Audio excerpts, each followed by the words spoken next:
Hi friend, तो स्वागत है आपका रेसिंग फेक न्यूज पर। तो स्मैकडाउन फिर से आपको 2 घंटे का देखने को मिलेगा। रिंगसाइड न्यूज की अपडेट आई है जिसका कहना है कि WWE प्लानिंग कर रही है फिर से एक 2 घंटे का स्मैकडाउन की। जो 3 घंटे का आपको देखने को मिलता है वो प्लानिंग बना रहा है कि बहुत जल्दी वापस आपको 2 घंटे का देखने को मिलेगा। WWE अंदर तक भाई पूरी तरीके से प्रोग्राम बना रही है। मैसिव भाई चेंज कर रही है स्मैकडाउन। हमने देखा काफी सारे सुपरस्टार लीव कर चुके हैं कंपनी। इसके बाद WWE एक नई शुरुआत करना चाहती है और फोकस करना चाहती है स्मैकडाउन पे एक बार फिर से। स्मैकडाउन हमने देखा था काफी बोर हो गया था रेसलमेनिया वीकेंड के अंदर। तो WWE सब कुछ चेंज करना चाहती है, एक नई शुरुआत करना चाहती है। अब देखना होगा कि इसके बाद वो कितनी आगे जाएगी और कितना एक्साइटेड होगी या नहीं, या फिर से वही सब हमें देखने को मिलेगा। एक आखिरी मौका है WWE के पास खुद को प्रूफ करने का।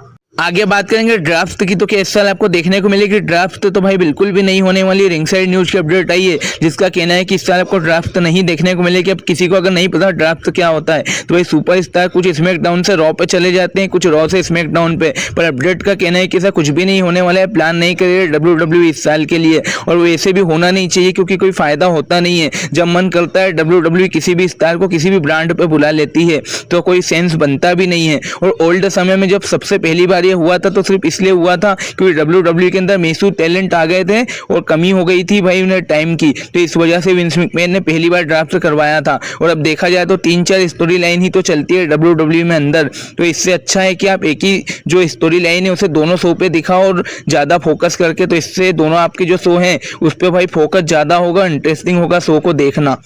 तो WWE से रिलीज होने के बाद जो काफी सारे सुपरस्टार हैं एक दूसरे को ट्रिब्यूट दे रहे हैं। तो निकी क्रॉस ने अपनी स्टोरी लगा के पोस्ट करी। वो बताती हैं कि काफी ज्यादा मिस कर रही है वो वाइट 6 के जो मेंबर्स हैं उन्हें। वो कहती है काफी ज्यादा उन्होंने एंजॉय किया। वो कहती है कि जो किया ब्रे वाइट के लिए किया, तो उन्हें एक श्रद्धांजलि। और इसके बाद वो बताती हैं कि भाई हम काफी ज्यादा एंजॉय करते थे, फन भी होता था हमारे बीच, तो वो सब वो मिस कर रही है। इसके बाद एलेक्सा ब्रिस ने भी भाई श्रद्धांजलि दी है ब्रे वाइट और वाइट 6 को। और वी वांट कायरी भाई काफी ज्यादा अभी भी ट्रेंडिंग में चल रहा है और काफी सारे जो सुपरस्टार है वो कायरी सेन को भाई श्रद्धांजलि दे रहे हैं। और वापस आने की जो भाई वो है ट्रेंड है उसको भाई लगा चुके हैं लगातार। अभी भी मांग हो रही है कि भाई वी वांट कायरी, हमें कायरी सेन चाहिए। अब देखते हैं भाई कंपनी में आती है या नहीं, पर भाई देखा जाए तो अभी कोई ऐसे रूमर्स लग नहीं रहे कि वापस आएंगी।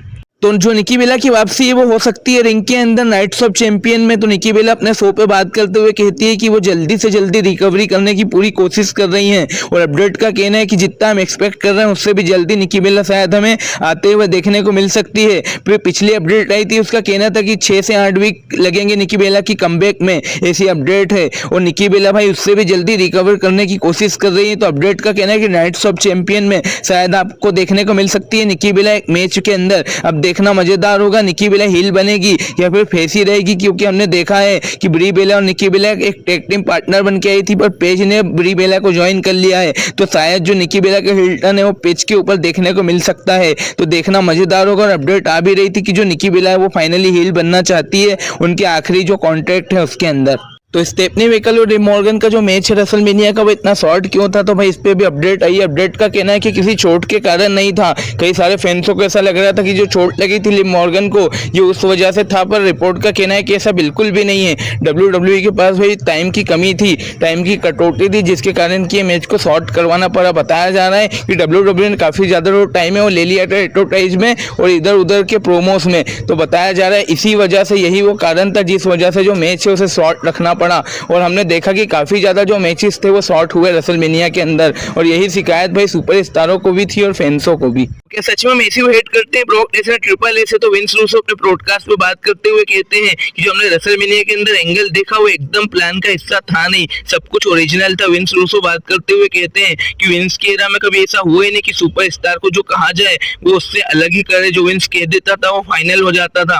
कंपनी में उसे रिस्पेक्ट देते थे प्लेयर, भाई उसे अपना बाप तक मानते थे। कई सुपरस्टार हमने देखा है भाई, जॉन सीना, अंडरटेकर तो फादर फिगर कहते थे भाई विंस मैकमैन को। तो कहना है कि जो ब्रॉक लेसनर है वो मैसिव हेट करते हैं ट्रिपल एच को, क्योंकि जो ट्रिपल एच के डिसीजन है वो ब्रॉक को कभी पसंद आते नहीं है। और बैक स्टेज काफी सारे लोग नाखुश है ट्रिपल एच से। तो कहते हैं कि जो ब्रॉक लेसनर है वो मैसिव हेट करता है ट्रिपल एच से, इसीलिए वो कंपनी लीव करके गया बिना किसी को बताए। और उसके बाद भी जो काफी सारे सुपरस्टार है वो हेट करते हैं ट्रिपल एच से, ऐसा कहना है भाई विंस रूसो का। अब क्या फैक्ट है क्या नहीं है तो भाई अभी कुछ मैं कह नहीं नहीं सकता 100%। तो गाइस अब वक्त है एक रेसलिंग फैन मोमेंट का। तो भाई उससे पहले आप मेरे चैनल को सब्सक्राइब कर सकते हैं ऐसे ही ताजा WWE के अपडेट के लिए। तो भाई क्या है आज का रेसलिंग फैन मोमेंट। तो भाई 27 तारीख को WWE के इतिहास में 27 तारीख को हुआ था first ever greatest royal rumble, जो कि इतिहास में एक ही बार हुआ है सऊदी अरेबिया में, जो कि हुआ था 15 मैन रॉयल रंबल, जिसे जीता था ब्रॉन स्ट्रोमन ने। और भाई काफी सारे मैसिव मैचेस थे इसके अंदर और हमने देखा था जो भाई इवेंट था बहुत ही शानदार था।